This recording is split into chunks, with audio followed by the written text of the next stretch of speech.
yang ke-8 Ramadan.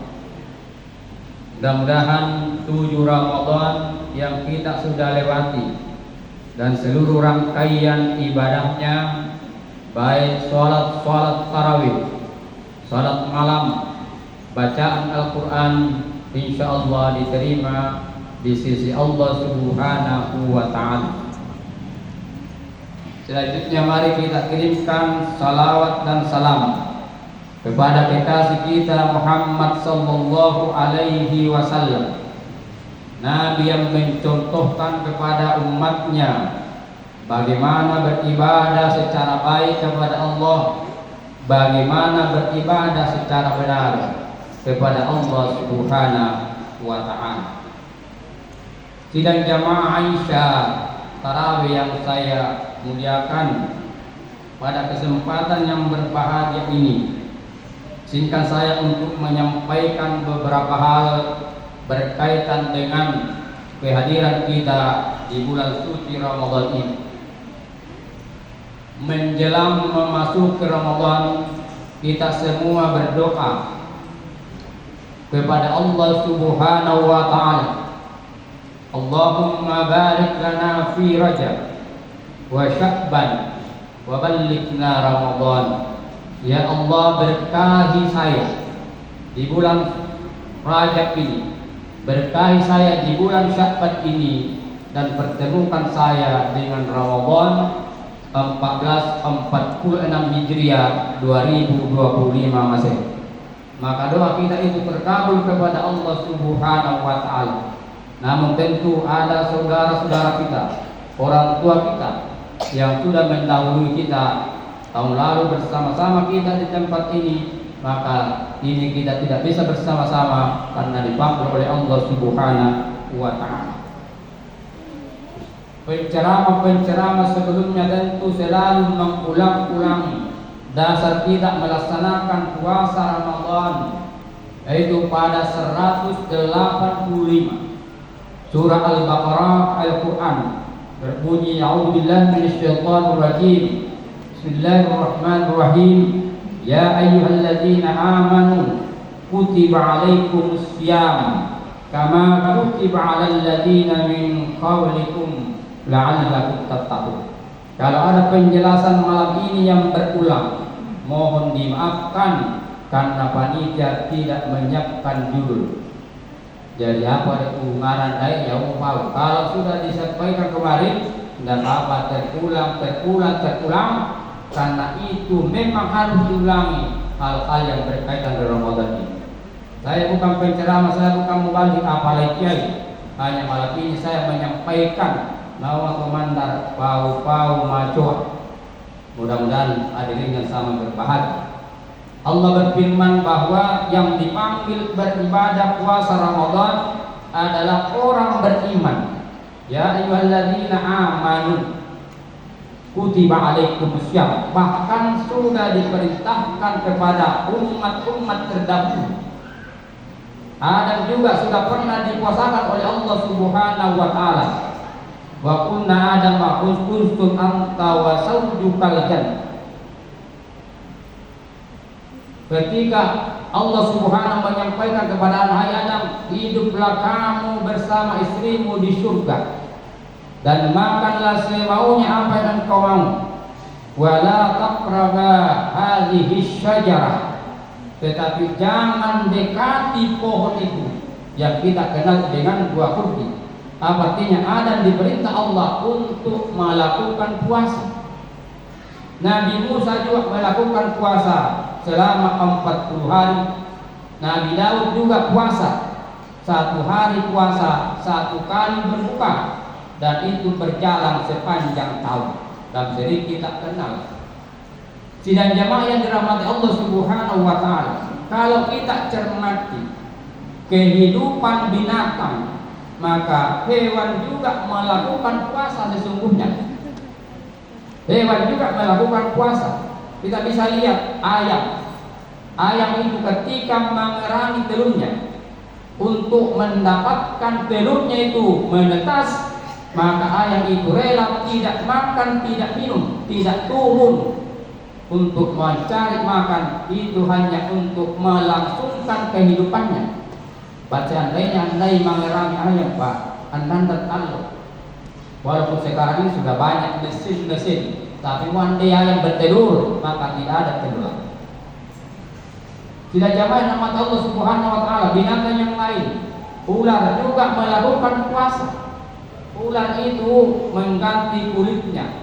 Kenapa ular mengganti kulitnya? Untuk kelangsungan hidupnya, supaya dia terhindar dari terik matahari dan terhindar dari duri-duri yang ada di hutan sana. Maka ular juga pada hakikatnya juga melakukan puasa.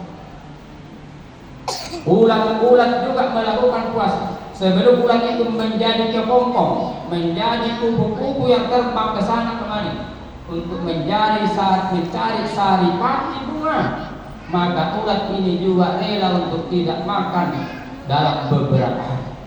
Maka puasa ini adalah perintah Allah Subhanahu wa taala dan untuk kelangsungan hidup manusia dan binatang sekalipun. Oleh karena itu Bapak Ibu yang saya muliakan, menjadi pertanyaan, kalau puasa ini perintah Allah, kalau puasa ini untuk melangsungkan kehidupan di muka bumi ini, mengapa masih ada manusia yang enggan melakukan puasa? Nah, pertanyaan ini tidak perlu kita heran, karena yang dipanggil oleh Allah Subhanahu wa taala orang-orang yang beriman. Sehingga puasa ini adalah sebuah perjuangan manusia di muka bumi. Sebuah perjuangan di muka bumi ini, maka puasa itu ada syaratnya. Mana syaratnya? Orang yang berpuasa disyaratkan dia muslim. Jadi muat-muat hendak puasa Bapak Ibu yang saya muliakan, jangan heran mungkin dia bukan muslim. Dan sampai kita lihat ada orang makan di dalam kita marah, padahal dia bukan muslim, tidak diwajibkan bagi. Yang kedua, disyaratkan orang berpuasa adalah orang yang balik. Apa yang dimaksud dengan balik? Kalau laki-laki sudah mimpi basah, kalau perempuan sudah datang bulan setiap bulan, maka dikatakan balik. Jadi muat dia tokumisan, marah panjang orang dia puasa, mungkin masih merasa dirinya masih anak-anak, dan disebut dengan anak-anak yang berkumis, anak-anak yang berjanggut, yang tersinggung. Bukan aku menyinggung kamu. Yang selanjutnya, orang yang berpuasa itu harus sehat akalnya. Jadi wajar tosalah Anda puasa, kemungkinan besar otaknya ada masalah. Mungkin mereka tidak sehat. Kenapa? Karena yang diwajibkan berpuasa adalah orang yang sehat akal. Jadi ada orang tidak puasa merasa sehat, berarti itu sehatnya akal. Tidak jamaah yang dirahmati Allah Subhanahu wa taala. Tujuan daripada puasa ini, tujuan akhir daripada puasa adalah la'allakum tattaqun. Maka itu tadi kubaca karena pasal apa imam. Karena tidak mau jadi imam karena beliau ini qori internasional. Ya kalau saya ini mau pokaria tangganan. Sebab itu sangat terpaksa, makanya tidak ada suaranya. Maka tujuan Ramadan ini, tujuan adalah la'allakum tattaqun, agar kamu moga-moga kamu bertakwa kepada Allah Subhanahu wa ta'ala. Kalau kita mendefinisikan takwa ini banyak sekali definisinya, tapi saya mau peruncing hari ini. Dan dimaksud dengan takwa adalah menghindarkan diri dari nafsu kebinatangan, sehingga menjadikan perut ini sebagai Tuhan, menjadikan perut kita ini sebagai Tuhan. Contoh Bapak Ibu yang saya muliakan tentang lapar ini. Orang yang banyak uangnya pasti lapar, pasti pernah merasa lapar walaupun banyak uangnya. Orang yang sedikit uangnya lapar juga. Apalagi kira-kira? Apalagi yang tak punya uang. Yang banyak uangnya lapar, yang sedikit uangnya lapar, yang tak punya uang lapar juga. Maka saya ingin mengatakan, ketika puasanya orang kaya adalah untuk merasakan bagaimana laparnya orang miskin. Makanya langit puasa. Puasa ini perjuangan. Menjadi takwa ini adalah perjuangan luar biasa. Maka puasanya orang kaya adalah untuk merasakan bagaimana laparnya orang miskin. Sedangkan laparnya orang miskin adalah bukan karena puasa saja, bukan karena dia puasa, tetapi orang miskin memang lapar. Itu ya, logika sederhana. Puasanya orang kaya, rasakan laparnya orang miskin. Laparnya orang miskin bukan karena puasa, tapi karena memang dia lapar. Oleh ini Bapak Ibu yang saya muliakan, hidup di dunia ini penuh dengan perjuangan, penuh dengan cobaan Allah Subhanahu wa ta'ala. Di dalam Al-Quran disampaikan, ahasiban nasu ayyutraku ayyaqulu amanna wa hum la yuftanun. Jangan sekonyong-konyong manusia, jangan sekonyong-konyong kamu mengatakan saya sudah beriman, sementara Allah Subhanahu wa ta'ala belum menguji kita. Ujian ini luar biasa, Pak. Ada ujian yang menyenangkan melalui harta benda yang banyak, uang yang banyak berlipat-lipat. Juga bisa ujian Allah Subhanahu wa ta'ala berupa kesengsaraan, penderitaan selama hidup di dunia. Ujian Allah Subhanahu wa ta'ala apakah karena kematian istri kita, kematian suami, kematian anak, kematian keluarga yang kita cintai, maka itu juga ujian Allah Subhanahu wa ta'ala.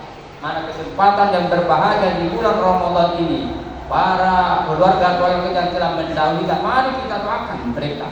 Mudah-mudahan insyaallah ditempatkan di sisi Allah Subhanahu wa ta'ala. Sidang jamaah tarawih saya muliakan, di momentum Ramadan ini mari kita meraih kebahagiaan yang hakiki, kebahagiaan di dunia dan insyaallah keselamatan di akhirat Allah Subhanahu wa ta'ala. Berapa menit Pak Imam? Kan tidak ada menitnya, berarti boleh lama, boleh saya berhenti sekarang. Jadi semua tidak ada ya. Selanjutnya saya ingin menyampaikan 3 wasiat Rasulullah Sallallahu Alaihi Wasallam. Kita pampatkan di momentum Ramadan ini dengan sebaik-baiknya. Yang pertama, beliau sebelum menghembuskan napasnya mewasiatkan kepada umatnya. Yang pertama adalah ingat matimu di dalam sholat. Ingaran ya meata di dalam sholat. Kenapa harus diingat kematian ketika kita melaksanakan sholat? Karena yang paling dekat dengan manusia adalah kematian. Yang paling dekat dengan kita ini adalah kematian. Tania oto paluran apa itu? Ya, itu hanya tidak kematian itu, karena dekatnya tidak ditahu pagi-pagi apakah dia mati atau tidak mati. Oleh karena itu Bapak Ibu yang saya muliakan, kenapa harus diingat kematian kita ketika sholat? Yang pertama tujuannya adalah tidak ada jaminan. Bapak Ibu yang saya muliakan, kita sholat isya tadi, sebentar sholat tarawih isya dilanjutkan dengan witir, tidak ada jaminan dan tidak ada yang berani menjamin bahwa kita masih akan sholat nanti subuh. Ketika kita sholat subuh nanti, tidak ada jaminan bahwa kita akan sholat duhur besok. Maka sholat hari ini adalah sholat yang sesungguhnya yang harus kita konsentrasi penuh kepada Allah Subhanahu wa ta'ala. Selanjutnya Bapak Ibu saya muliakan, kenapa harus diingat mati dalam sholat? Karena tidak ada yang tahu di mana kita mati dan kapan kita mati. Anda mengisah kematian karena itu rahasia Allah Subhanahu wa taala. Apakah mati kita di jalanan, mati kita di masjid mudah-mudahan, atau mati kita di laut kalau seniman doang, atau mati kita di hutan dan di kebun. Kemudian kita tidak tahu apakah mati kita hari ini atau besok atau lusa, hanya Allah yang tahu. Oleh sebab itu ketika kita sholat maka harus sepenuhnya dilakukan sholat itu menjadi khusyuk. Kenapa? Kalau kita mati dalam sholat supaya kita khusyuk dalam sholat.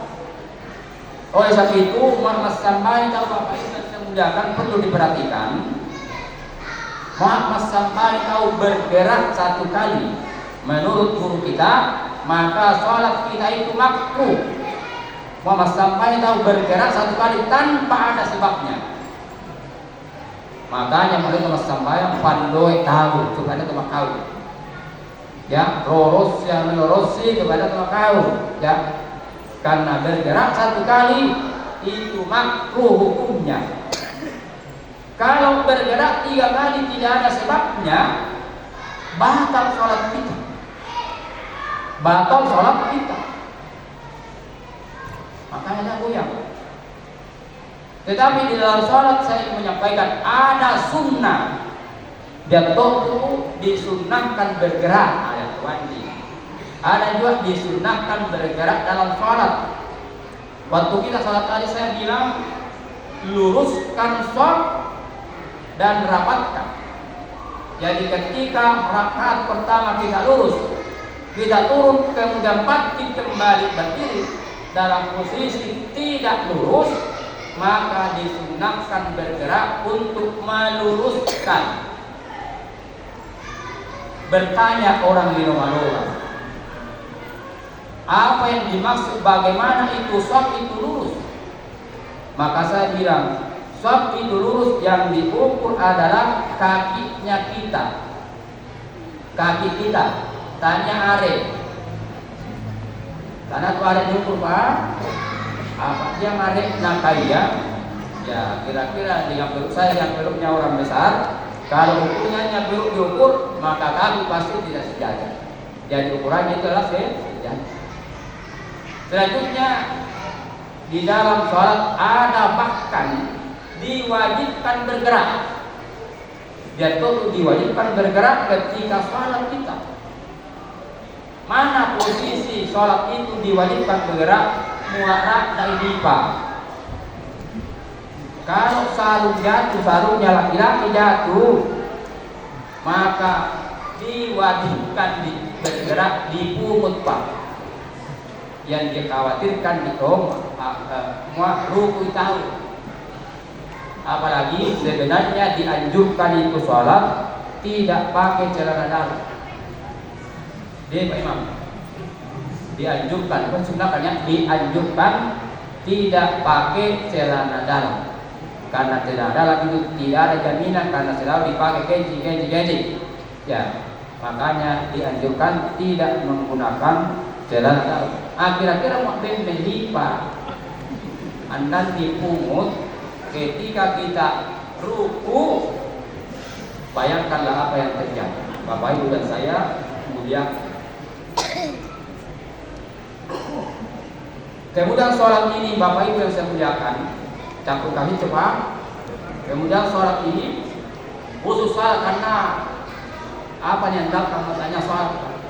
Mau baik dia mata yang lain wanita sembahyang tidak ada hitungannya.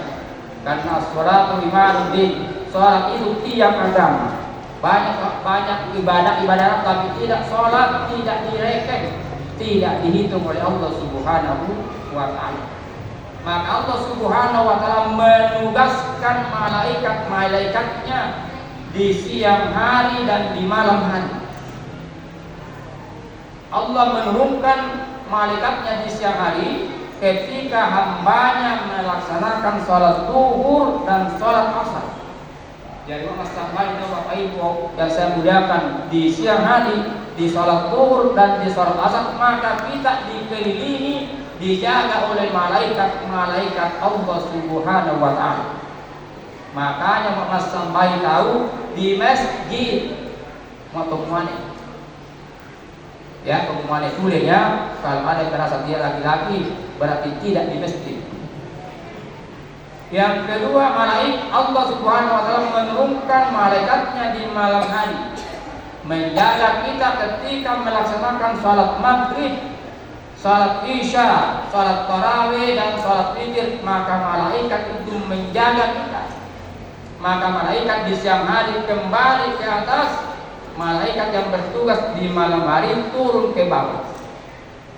Jadi mu'asar itu menjelang maghrib maka malaikat naik, maka turun malaikat yang ditugaskan di malam hari. Pertanyaannya, bagaimana salat subuh? Salat subuh ini pergantian siang dan malam. Maka guru kita menyampaikan bahwa ketika melaksanakan salat subuh, seluruh malaikat yang bertugas di siang hari dan di malam hari berkumpul di subuh hari. Jadi luar biasa, 2 kali lipat. Makanya salat subuh ini masuk sedikokau. Makanya ditinjau. Ya, seterusnya. Yang kedua, salat subuh ini sangat susah dilakukan kecuali orang-orang yang ikhlas beribadah kepada Allah Subhanahu wa taala. Mengapa salat subuh ini andan dan leceh-lecehannya? Kenapa tidak ada leceh-lecehannya? Tidak ada lihat kita. Mau hari, woi, aku datang. Kamu di mana? Kamu lihat? Salat isya juga begitu, asar juga begitu. Aku datang, kamu di mana? Tapi kalau salat subuh kita datang, mau bertanya sama siapa? Amat tidur buta. Oleh sebab itu diupayakan sedemikian rupa supaya salat kita ini dijaga dengan sebaik-baik. Sidang jamaah isya tarawih yang saya muliakan, mungkin sampai di sini. Sebenarnya masih ada yang saya mau bilang, tapi sudah sampai di sini. Mudah-mudahan di momentum Ramadan ini, di bulan Ramadan ini, mari kita manfaatkan dengan sebaik-baiknya. Mari kita galakkan mengaji. Ya, karena sebaik-baik manusia ini adalah orang yang mempelajari Al-Quran. Khairukum man ta'allama Al-Quran wa 'allamahu. Pelajari Al-Quran dan ajarkan. Nah, Pak Imam kita ini kalau masalah ngaji tidak ada luar biasa, tidak ada ragukan. Oleh sebab itu beliau mempelajari Al-Quran sekaligus mengajarkan Al-Quran. Jadi salah sekali warga Lembang ini ketika masih ada yang tertati-tati mengaji karena imamnya adalah qari internasional. Manfaatkan dengan sebaik-baiknya. Saya kira Bapak Ibu saya muliakan demikian sampaikan. Mohon maaf jika ada hal-hal yang berlebih saya sampaikan di tempat ini. Mohon maaf yang sebesar-besarnya. Sekian. Wallahu muwaffiq ila aqwamit thoriq. Wassalamualaikum warahmatullahi wabarakatuh.